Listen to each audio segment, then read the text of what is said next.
Hypnosis versus Meditation. The title is a bit of a misnomer. Herein we are not going to pit hypnosis against meditation, but rather we will compare the differences and the similarities between the two so that you can make more informed choices for your spiritual practice. Firstly, imagine an office building. Next, imagine that you are taking the elevator up to the 20th floor of that building. Next, after exiting the elevator, you begin to walk along the length of that floor's corridor. As you gaze to the left of you, you peer inside the door marked Hypnotherapy. Here is what you see inside. A cozy but modern room equipped with a desk, an office chair, filing cabinet, etc. Beside the office chair and slightly to the left is a couch or recliner. This is where the clients or patients lay during a treatment. You glance upward, and on the ceiling is a small red sticker. When the patient looks up at the ceiling and slightly back, they will stare at the red dot over and over again until they get drowsy. Beside the couch or recliner is a small stereo speaker, out of which relaxation music or nature sounds sometimes emanates. On the doctor's desk is a small pocket watch and chain, which he sometimes uses as a fixation point in view of the red dot. This he swings gently in front of the patient to lull them into slightly altered state. As an alternative, there is a small pen light in his pocket, used also instead of the red dot. This light is gazed upon by the patient as it is steadily held above their head and slightly back, causing their eyes to get heavy and tire, so they gaze upward and back. In front of the couch or recliner and resting upon its own table is an hypnotic wheel, which when electronically activated spins round and round. Used as yet another fixation tool, the movements of the concentric spirals will lull the patient into altered state. This wheel may also be a program on the doctor's laptop, activated as needed. These are only some of the tools besides his voice, which are used by the hypnotherapist. You exit that office and continue to walk along the corridor. Several doors further down the hallway and to your right is another door left ajar and to your right. On it is marked Meditation. As you enter into that office, you notice immediately the smell of incense. It's a pleasant, almost sweeter floral scent, which is both welcoming and relaxing. A large bouquet of flowers sits upon a nearby altar, and there are throw pillows of varying colors everywhere, inviting one to sit on the floor. The sparsely furnished office offers full-color framed pictures on the walls of a blue Buddha and various other Hindu gods, as well as multicolored lotuses. The dimly lit room is illuminated by a multitude of white candles, which create dancing shadows upon the walls. There are a couple of tapestries on two of the walls, as well as a bamboo curtain over the doorless entryway into the adjacent room. You can hear the bubbling of a small bamboo fountain upon a Chinese-style carved table as well. There is a small sound system out of which New Age relaxation music is emanating. Occasionally there will be recordings of nature sounds coming from the machine. There is also an office desk and chair, as well as a recliner nearby. Adjacent to that is the filing cabinet. These are the only differences between hypnotherapists and mystics. The furniture, decorations, objects, tools, and trappings all relate to the particular genre, and that's where the differences end.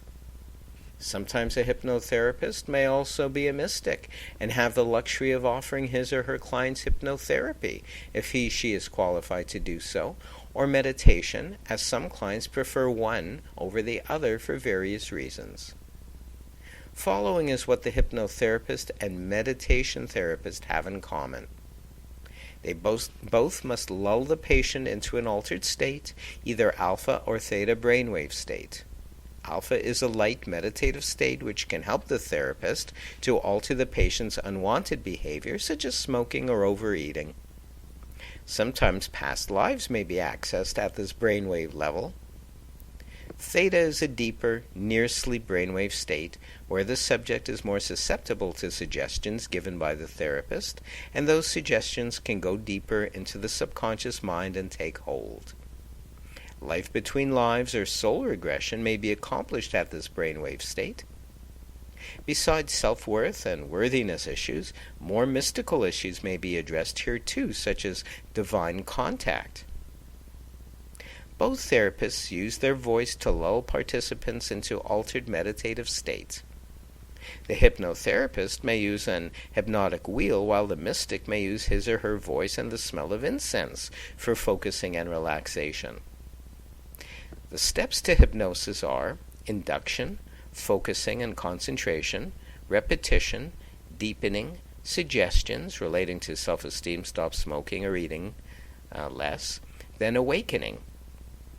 The steps to a meditative mind treatment, scientific prayer treatment, are while in light meditative state, unifying and identifying, same as an induction, focus and concentration, repetition, denying, affirming and proclaiming, same as suggestions, releasing, same as awakening, and stating, and so it is, a neuro-linguistic programming-like suggestion or declaration which anchors the thought or affirmation into the subconscious mind. Light meditative state is simply accomplished by focusing with eyes closed up into the brow or third eye area, focusing on the repetitiveness of the inhalation and exhalation of one's breathing, visualizing light at the brow and heart chakras, and continuing to follow the breath. It's been clinically proven that looking up and back will lull someone into light meditative state within a minute or so. You can see now the similarities and differences between the techniques of the mystic versus the hypnotherapist, as well as the different objectives and outlooks of each.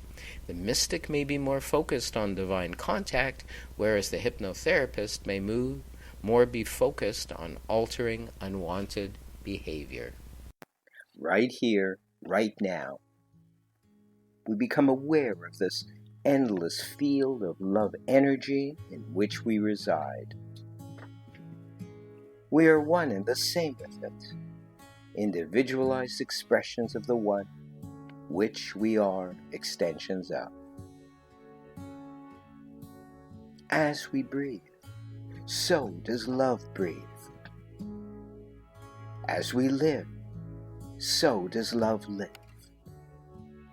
As we laugh, create, contribute, multiply, so too does love laugh, create, contribute, and multiply. Because love is omnipresent, omnipotent, omniscient, and is always expanding, so too are we expanding. For love needs us to expand and to create, to express, and to be all that it can be. We affirm and we declare right here and right now in this energy of love that we are already all that is great. We all are already all that is eternal and good, because that is what we are allowing to be born through us as us. We are already perfection continually blossoming through us as us, and it feels good. It feels great. As above, so below. We give thanks for this word, knowing that it is law and is already so in the mind of the universe. We release the word in gratitude and appreciation, letting it be so now and unto forevermore. And so it is, and so it is. Amen, amen, amen.